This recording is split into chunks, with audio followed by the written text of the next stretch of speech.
Bonjour les filles, bonjour les garçons et bonjour les parents, ravis de vous retrouver à la maison pour la Billy Family. Eh oui, vous le savez, pendant quelques semaines, nous allons être tous confinés. Alors c'est important, surtout, restez à la maison, restez en famille, prenez soin de vos proches, restez à la maison. En tout cas, une occasion pour nous, la Billy Family, avec notre réalisateur Riku, eh bien, de vous proposer des reportages qui ont été tournés il y a quelques semaines, des reportages à voir ou à revoir en famille. Et voici dans la Billy Family eh bien, un petit nouveau qui s'appelle Alex et qui nous invite cette semaine à découvrir une boutique au cœur de Paris, une boutique incroyable, une espèce de caverne d'Ali Baba où vous allez trouver des jouets, des figurines et beaucoup d'objets cultes. Et bien pour vous les parents, on va faire un petit saut en arrière dans votre enfance, un petit flashback. Je pense que ça va rappeler beaucoup de bonnes choses à la famille. Voici 3615 Alex. Alex, c'est à toi.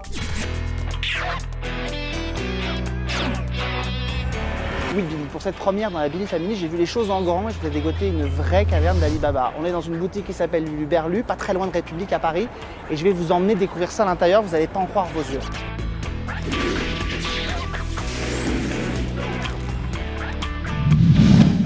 Salut Fred. Salut Alex. Je suis ravi de revenir dans ta boutique Lulu Berlu. C'est le temple, la caverne d'Ali Baba pour les jouets de collection. Est-ce que tu es d'accord pour nous montrer ce qui se fait de mieux dans ton endroit? Mais écoute, allons-y. On y va? On est parti? on est La parti. visite commence. C'est parti. Alors, on rentre dans le vif du sujet là. Ah voilà, donc tu vois Alex, ici tu as les maîtres de l'univers, donc les figurines issues des dessins animés des années 80. Oui, parce qu'en plus de ça, je crois qu'à l'occasion, à l'époque, l'idée c'était de vendre des merchandising et de créer un dessin animé qui va permettre Tout à fait, de supporter. promouvoir ces Voilà, jouets-là, comme tout à c'était le fait. cas après avec d'autres dessins animés comme Jace. Figurines, accessoires, enfin toute la partie merchandising possible et Avec imaginable. la version féminine en bas qui est chiante. Bien sûr, Voilà, les princesses évidemment. du pouvoir. Alors on rentre dans un autre univers complètement différent et encore du Musclor. Encore des maîtres d'univers, tu as fait Musclor. Ici tu as les Cosmocats, autre série des années 80, tu as des personnages issus du Donjon Dragon, de... Ce que je vois, pardon, mais c'est quand on parle de tous ces objets-là, Oui, il y a bien évidemment sûr. les jouets, mais alors il y a aussi les verres à moutarde. Bien qui se vendent sûr, un beaucoup. grand classique. Et ça fonctionne toujours très bien, les verres à moutarde. Tout le monde a eu des verres à moutarde avec On se des dépêchait de thématiques. finir et de faire laver pour pouvoir et pour pouvoir boire dedans après. Voilà, une grande gamme de jouets aussi des années 80 et 90, les G.I. Joe, Y compris avec les VHS. tout à c'est fait ça. d'époque. Dans le texte. Dans tous ces jouets-là qu'on a vus, qui sont quand même des grosses marques de dessins animés, qu'est-ce Bien qui se sûr. vend le mieux? Et des choses qui sont plus recherchées que d'autres?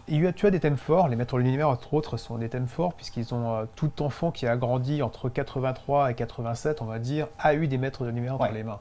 On devait avoir son Musclor ou sa She-Ra. C'est classique, d'accord. voilà, tout à fait.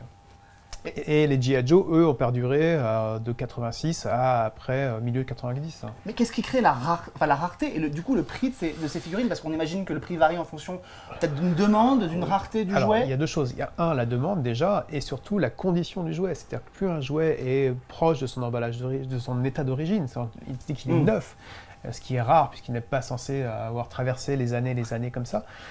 Et les intempéries. Et les intempéries. Donc de ce fait, la rareté fait le prix.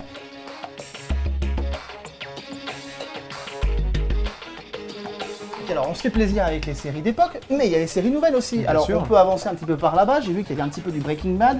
Alors là évidemment, bon, Alors, on est encore sur du classique, quoique, années quand même, 90, avec des Astro choses- Boy, Astro etc. Boy, Et bien alors sûr. là, on arrive, on est beaucoup plus dans du récent. Ouais. Là il y a les gammes de jouets Gundam, si je me Tout trompe à pas, fait. on est d'accord? Voilà, là on a des personnages récents comme John Wick avec Ken Reeves. Tout à fait, Breaking Bad, Expandable, enfin voilà. C'est des grosses marques en télévision. Est-ce que paradoxalement, c'est des choses qui se vendent mieux ou pas finalement? Non, parce qu'en fin de compte, ce sont des thématiques qui ont une actualité à un moment donné et qui s'oublient facilement. Ouais. D'accord, contrairement à d'autres thématiques très fortes ou qui sont toujours d'actualité comme la Star Wars, enfin la 4 étoiles, ou Saint Seiya. Ouais. Enfin, il y a d'autres thématiques vraiment qui sont des piliers et qui traversent le temps, quoi.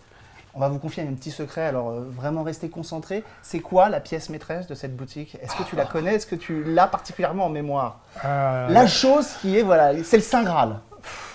Faut pas le dire trop fort parce que Billy va me demander, mais c'est laquelle, à ton avis? On a un très très beau porte-avions de G.I. Joe, qui est quand même le Ouais. plus gros jouet fabriqué, à mon sens, dans le monde, Mm. puisque c'est quand même 1,80 m de bonheur quand même. Et alors là-haut, je vois la pièce maîtresse. Oui. À mon avis, Billy va pas avoir besoin de m'envoyer sa liste pour le Père Noël.